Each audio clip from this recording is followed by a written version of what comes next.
Boker Tov, Chelek Bet, Torah Memtet.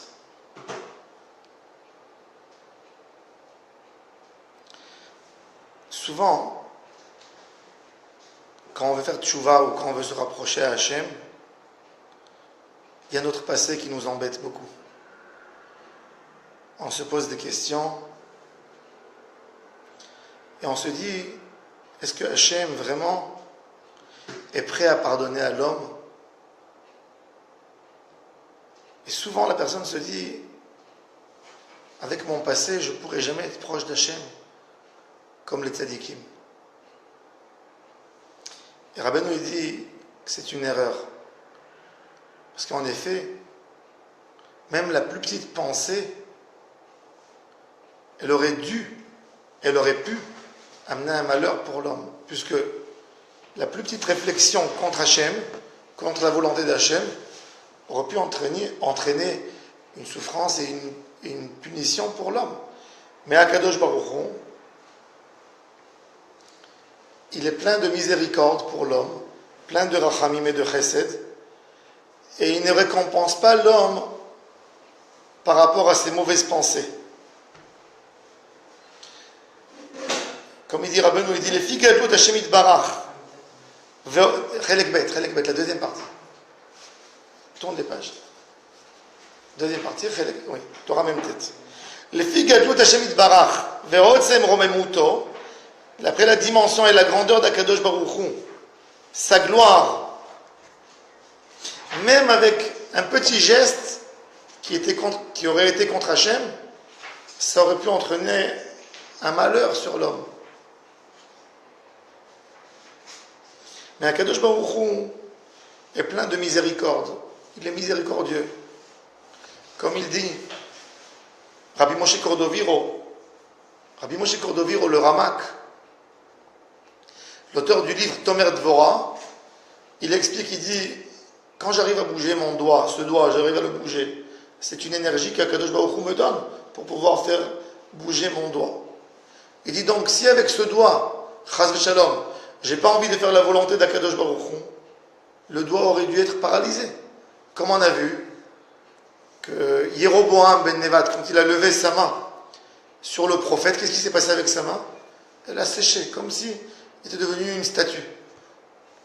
Akadosh Baruch Hu, il aurait pu nous répondre, nous dire, tu veux faire une avéra? Pas avec la main que moi je t'ai créée. Fais avec ta volonté à toi. On va voir où tu vas arriver. Mais Akadosh Baruch Hu, il a pitié de l'homme et il le laisse faire une avéra contre la volonté d'Hachem avec ce que Hachem a créé. Il dit, c'est comme si Hachem, quelque part, il prenait notre main et il se frappait avec. C'est comme si tu prends ton petit enfant, tu lui prends sa main et tu te frappes avec sa main. Il dit, Akadosh Baruch Hu, le mal lui arrive à lui de nos mauvaises actions. Et c'est comme si, lui, il prenait notre main et il se faisait mal. Mais tout ça, c'est parce qu'il nous aime. Il dit, le Rabbi Moshe Cordoviro, que dans Pirkei Echalot, il cite Pirkei Echalot, les chapitres qui décrivent les cieux en haut, les Tanaïm qui ont écrit, ils disent que les Malachim, comment ils appellent Akadosh Baruch Hu? Melech Evion, le roi misérable. Pourquoi? Parce qu'il voit comment on lui fait mal, il voit ce qu'on fait contre lui, et il ne réagit pas. Pas qu'il ne réagit pas, il nous aide, il nous donne de l'énergie même, au moment qu'on fait des avérotes, il n'arrête pas, il ne stoppe pas. Tu essayes de faire du mal à quelqu'un, tu ne dis pas avec ce que je t'ai donné moi quand même. Et Akadosh Baruch Hu, tellement il a pitié de nous, tellement il veut nous donner de la chance de revenir vers lui, qu'il ne voit pas tout ce qu'on fait. Donc il dit, Rabbeinu, il dit, de là tu as une grande leçon à apprendre. Ne dis jamais, ah, ça y est, moi, c'est foutu pour moi. Moi, j'ai fait tellement du mal dans mon comportement avec Akadosh Baruch Hu, je ne peux jamais faire teshuva. C'est faux. Quand tu as fait la Avera, Akadosh Baruch Hu t'a donné des forces, parce qu'Akadosh Baruch Hu a dit, je vais attendre, il va faire une teshuva. Il dit donc, Akadosh Baruch Hu, il est plein de miséricorde et plein de pitié sur l'homme. Donc il dit, tu dois profiter de ça et faire teshuva al-ken, צריך לחזק עצמו מאוד בעבודתו בכל מה שיוכל. se renforcer beaucoup dans la Avodat Hashem, de tout ce qu'on peut.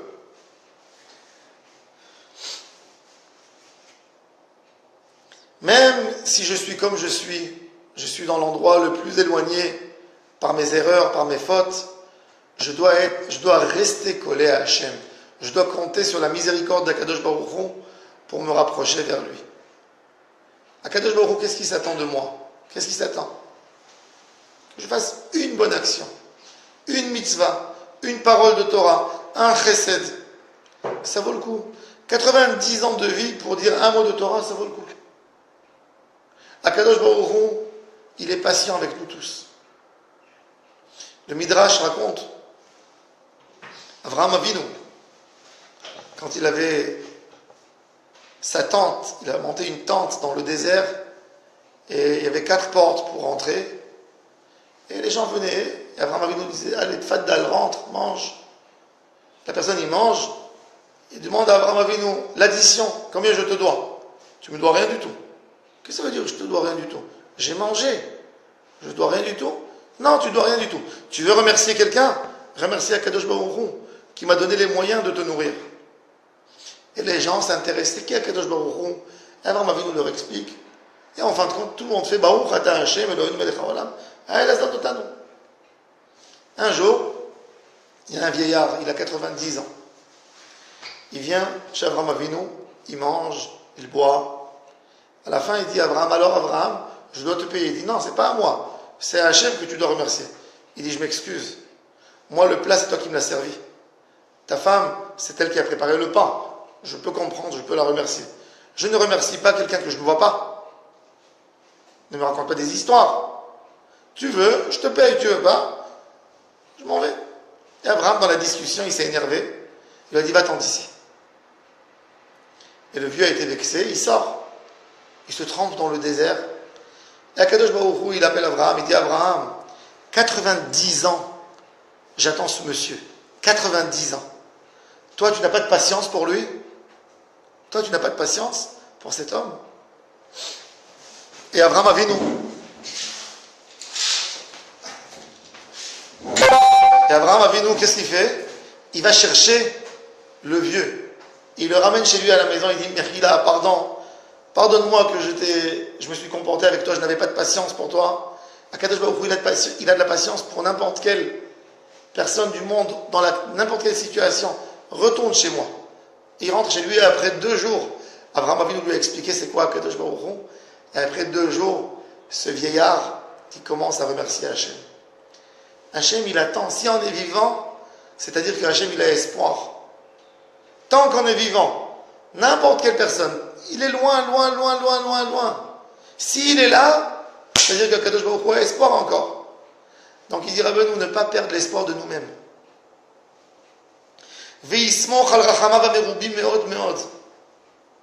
Une fois, il a dit, Rabbi Moshe Leib de Sassov, il a dit, pourvu qu'on aime le plus grand tzaddik de Ham Israël, comme que Akadosh Baruch Hu aime le plus grand rachat de Ham Israël. À tel point Hachem nous aime. Si l'homme savait à quel point il est aimé par Hachem, il aurait dansé toute la journée de joie. À quel point Akadosh Baruch Hu a espoir en toi. Mon père, chez Yévari, tout le temps, quand on était enfant, il nous disait, c'est quoi Modé Ani Lefanecha? Le matin, on se lève. Alors nous tous, on a l'habitude d'expliquer, Modé Ani Lefanecha, je te remercie. Melech Chai Vekayam, le roi de l'univers, que tu m'as rendu, mon âme, chez Achezar Tabi Nishmati, Bechemla, avec pitié et miséricorde. Rabba Emunatecha, j'ai une confiance en toi. Mon père, il dit non, Rabba Emunatecha, merci Hachem, qu'avec toutes mes fautes, toutes mes erreurs, je suis parti dormir le soir, mon âme est montée en haut, et tous les malachim qui ont été créés de mes mauvaises actions de la journée d'hier, ils sont venus, ils ont dit à Hachem, ne lui rends pas son âme le matin, ne lui rends pas, il va t'embêter demain. Regarde ce qu'elle a fait aujourd'hui, ne lui rends pas, garde l'âme ici en haut. Et Hachem dit non, j'ai espoir en lui. Cette personne, j'ai espoir en lui. Vous allez voir, il va réussir. Et le lendemain, encore une fois, voilà, les malachim ils redisent à Hachem, tu vois Hachem, regarde maintenant les autres bêtises qu'il a fait dans la journée. Hier, on t'a dit de ne pas lui rendre son âme. Tu l'as rendu, il a rajouté. Hachem, il dit non, j'ai confiance en lui, il va réparer un jour. Merci Hachem que tu as eu confiance en moi. Merci Hachem. Ça, c'est Rabba et Mounatera. Ça, c'est le mot d'Ani. Merci Hachem, tu m'as fait confiance. J'espère aujourd'hui quand même d'améliorer ma journée. Et il dit Rabbeinu, et Avar Aïn, le Baal Tshuva, il n'a pas le droit de rester sur son passé. Et Avar Aïn. Tu peux fermer le rideau? Voilà. Et Avar Aïn. Ne jamais voir et s'attacher à son passé. Regarde toujours ce que tu peux faire encore. Regarde le futur. Regarde le présent. N'oublie pas que tu es dans le présent. Il y a quelqu'un qui est dans son passé, il déprime tellement, il s'arrête sur son passé. Dans la tchouva, le monde de la tchouva, c'est un monde qui bouge tout le temps. Regarde ton présent, sois conscient du présent qui est en train de passer et regarde ton futur. Souhaite un bon futur, une bonne vie, des bons jours qui vont passer pour nous. L'essentiel de toute la teshuva, c'est de ne plus refaire la faute. Donc, toutes nos pensées doivent être que pour ça. Le monde de la Asiya, les pensées doivent être liées à la Asiya, à de bonnes actions, pas au passé. Le passé, il n'est plus là. Ne mets pas tes pensées sur ce qui est passé déjà. Tu ne pourras jamais changer ce qui est passé. Sauf dans la Kedusha, quand tu fais une bonne action, tu peux réparer ton passé. Pourquoi? Par la force de la bonne action que tu fais maintenant. Tu peux réparer ton passé. Mais pas uniquement en pleurant sur le passé. Même la Tchouva, il dit, Rabbi Nachman, il dit pour un Baal Tchouva, il dit, s'il reste dans son passé, il rentre en grosse déprime. Il dit, tu veux faire Tchouva? Ne te concentre pas maintenant pour pleurer le passé. Renforce-toi. Et dans le futur, un jour, quand tu auras la force de pouvoir mettre ton passé devant toi et le réparer, tu le feras, mais pas aujourd'hui. Aujourd'hui, tu es trop faible. Ne touche pas ton passé maintenant. Concentre-toi sur l'étude de la Torah. Concentre-toi sur des bonnes actions. Et après, tu parleras de ton passé. Et il dit, Rabbeinu, le Ikar de la Tchouva, c'est quoi? C'est quand tu passes à côté d'un endroit où tu as fait des Averot et tu ne fais pas, tu t'en passes. Ça, c'est la vraie Tchouva. Renforce-toi maintenant. Que quand tu as les mêmes épreuves que tu as eues et tu tiens, ça, c'est ta Tchouva. Comme il dit le Rambam, Ezeu Baal Tchouva, Otoma comme le même endroit, les mêmes envies. Et que pour Hachem, je m'en passe de la Avera. Pas parce que j'ai peur, pas parce que je suis malade. Non. Que pour Hachem, ça c'est un Baal Tchouva Gamour. Il avait la même occasion de faire la Avera, il ne l'a pas faite. Akadosh Baruch Hu, en ce moment, il prend cet homme, il l'embrasse, il dit, ah mon fils, ce qu'il a réussi à faire, il a tenu. Il a tenu. Ça c'est la compétence, comme une compétence de sport. Le père qui est là, il voit son fils qui a réussi. Il est tellement heureux. Ah, il a réussi, mon fils. Akadosh Baruch Hu, il voit la personne, il dit, il a réussi. Il s'est engagé, il a réussi. Ça, c'est la tchouva. Ça, c'est faire plaisir à Hachem. En ce moment-là, toutes ses fautes ont été pardonnées. C'est Baal Tchouva Gamour. Rish Lakish, il a dit, pas rien que ça. Rish Lakish, il a dit qu'un Baal Tchouva Gamour, qui fait tchouva mais ahava, pour l'amour d'Hachem, pas parce qu'il a peur de quelque chose, uniquement pour l'amour d'Hachem, même les avérotes qu'il a fait se transforment en mitzvot. C'est-à-dire, toute sa vie, il a fait des avérotes. Ce Baal Tchouva, il en a fait. Et il en a fait. Quand il a fait tchouva mais ahava, tchouva Gomura, c'est un Baal Tchouva Gamour, Akadosh Baruch Hu, il prend toutes ces années obscures, il les transforme à la Kedusha. Celui-là, il va monter en haut. C'est pas qu'on va dire, il a fait des mitzvot que depuis l'âge de 40 ou de 50 ou plus. Toute sa vie, il a fait des mitzvot. Parce qu'il a compris, c'est quoi Hachem, par amour. Il dit le Rambam, l'amour d'Hachem, c'est comme un amoureux. Oui, chacun de nous a senti à un moment de sa vie, il était amoureux. J'espère et je souhaite à tout le monde qu'on reste amoureux tout le temps. Oui, mais c'est quoi l'amour? L'amour, c'est que l'amour de l'autre, elle te perturbe ta journée. Elle te perturbe ton sommeil. Tu es en train de dormir et tu penses, comment je pourrais montrer à l'autre plus d'affection? Comment je pourrais m'attacher plus fort? L'amour d'Hachem, chacun, à un moment de sa vie, il sent un amour vers Hachem. Cet amour qui le réveille le matin pour faire Kriyat Shema. L'amour d'Hachem qui le réveille pour faire Tfila. David Amelech, toute sa vie, il avait l'amour d'Hachem. Le violon, l'harpe, Chatzot de la nuit, il n'avait pas de montre, rien du tout. Il n'avait pas ni son téléphone qui sonnait. Chatzot Laïla. Son âme, elle était tellement attachée à Hachem, il aimait tellement Hachem, qu'il se levait pour faire des chants. Et c'est là qu'il a écrit tout le Tehillim. Ces nuits, Tikkun Chatzot. Chatzot, il chantait à Hachem jusqu'au matin.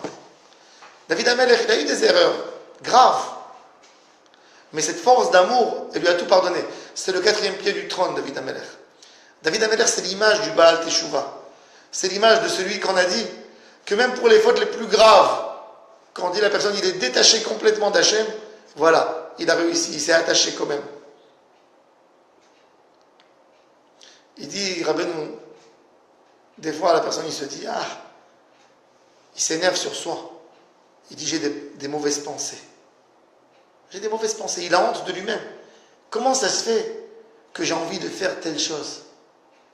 J'ai déjà 40 ans. Comment je peux avoir des envies comme ça? Comment je peux... Je suis pas là pour... Il a honte, il est dégoûté des idées qui lui viennent dans la tête. Et il dit, Rabbeinu, sache-le que c'est bien que tu as ça. Avec ça, tu vas servir Hachem. Tu vas prendre toute cette affection que tu voulais mettre pour le Yetzirah et tu vas le mettre dans les mitzvot. Imagine-toi que tu fais Kriyat Shema et tu penses avec toute cette envie, toute cette chaleur, toute cette affection que tu voulais mettre dans la Avera, tu le mets dans la Kedusha. Une personne, il est des fois prêt de voyager quelques kilomètres, de faire un effort supplémentaire pour faire quelque chose qui lui plaît. Pour des ta'avot, pour des tentations, des fois. Il peut voyager loin pour aller faire une Avera. Il dit, imagine-toi que tu mets ça dans la Kedusha. Que tu marches à pied 20 minutes pour aller entendre un shiur Torah. Que tu vas dans un shiur Torah, tu transpires, mais tu es là pour étudier la Torah. Avec ça, tu as pardonné toutes tes fautes. Le Ari Akadosh dit que chaque transpiration qu'on a transpirée pour une mitzvah, c'est le tikkun de tout ce qu'on a transpiré pour des averot. Et c'est pour ça qu'il faut faire des matzot. Tu as un effort physique, tu transpires pour une mitzvah. Toute autre chose. Tu as transpiré dans ta tefila. Tu prends cette eau de transpiration, c'est de la kedusha, ça. Tu prends cette eau, ça lave tout. C'est de l'eau qui lave toutes les avérotes. Les larmes que tu as versées dans une tefila, tu prends ces larmes. Quelles larmes, quelles larmes. Il y avait un tzaddik à Hebron, l'oncle du Ben Ishra, il s'appelait Rabbi Eliyahu Mani. Et à l'époque, il y avait beaucoup de maladies des yeux. À Jérusalem. Il y avait des gens qui perdaient la vue. Et c'était connu à Hebron qu'il y avait une sgoula, tous les gens qui souffraient des yeux, ils allaient chez Rabbi Eliyahu Mani, il leur mettait quelques gouttes. Il avait une petite bouteille, il prenait quelques gouttes, il leur mettait dans les yeux, il guérissait complètement. Et les gens venaient, c'était connu comme ça. Les gens qui étaient à Jérusalem, ils savaient que Rabbi Eliyahu Mani, il a quelques gouttes qui te met dans les yeux et tu guéris. Après le décès de Rabbi Eliyahu Mani, les gens ils sont partis chez son fils qui était le rabbin de Hebron. Ils ont dit, Rabbi, tu as les gouttes de ton père. Ton père il avait une remède. Il disait, ces gouttes que mon père vous mettait, c'était les larmes de Tikkun Chatzot. Il remplissait des verres de larmes. Et quand les gens venaient, il leur mettait de ces gouttes. Mais vadaï que ça va guérir. Quelqu'un que ses yeux ont larmoyé pour Hachem, ça peut être que des gouttes qui guérissent de toutes les maladies. Quand quelqu'un il a pleuré pour Hachem, quand quelqu'un il a transpiré, il a sué pour la Shekhinah, il a sué pour une étude de Torah, ça lave tout. Donc il dit, Rabbeinu, le Yetzirah même, ses pensées du Yetzirah, qu'est-ce qu'il faut dire? Maintenant que j'ai vu à quel point je suis capable d'avoir une tentation, d'aller jusqu'où pour ma tentation, j'irai avec pour la Kedusha aussi.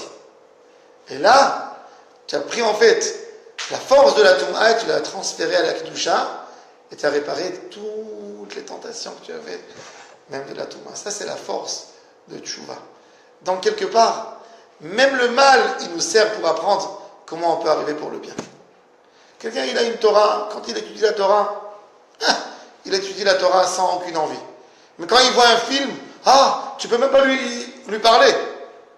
Quand il est en train de voir un match de foot, son téléphone il sonne, et il est en train de voir que la balle, elle est en train d'arriver, il ne peut même pas répondre. Quoi, je ne vais pas voir. Laisse le dire. Mais quand il est en tfila, en amida, ça lui arrive de faire sortir le téléphone de sa poche pour voir qui c'est qui est en train de l'appeler. Il est en plein Birkat Amazon. Son téléphone qui sonne, il est stressé, vite pour répondre. Alors des fois, le Yetzer Hara, tes tentations pour voir, ça peut t'apprendre dans quelle dimension tu peux arriver dans la Kedusha. On doit exiger de nous-mêmes, pas faire moins dans la Kedusha que ce qu'on fait dans les autres choses. Et ça même, cette force de tentation, c'est vrai, tu l'as eu, il ne faut pas avoir honte. Voilà, maintenant que tu as compris à quel point tu es tenté par quelque chose, de la même manière, tu dois mettre ça dans la force de la Kedusha. Je voudrais souhaiter à Goël Ben Chadouk un grand Mazal Tov pour son jour d'anniversaire. Ad 120. Goël, tu nous vois dans le shiur, on te souhaite toutes les bonnes choses, Bezrat Hashem. Hashem Yeh Bezrenu, bonne journée à nous tous. Shavua Tov et Shabbat Shalom. Umevorach.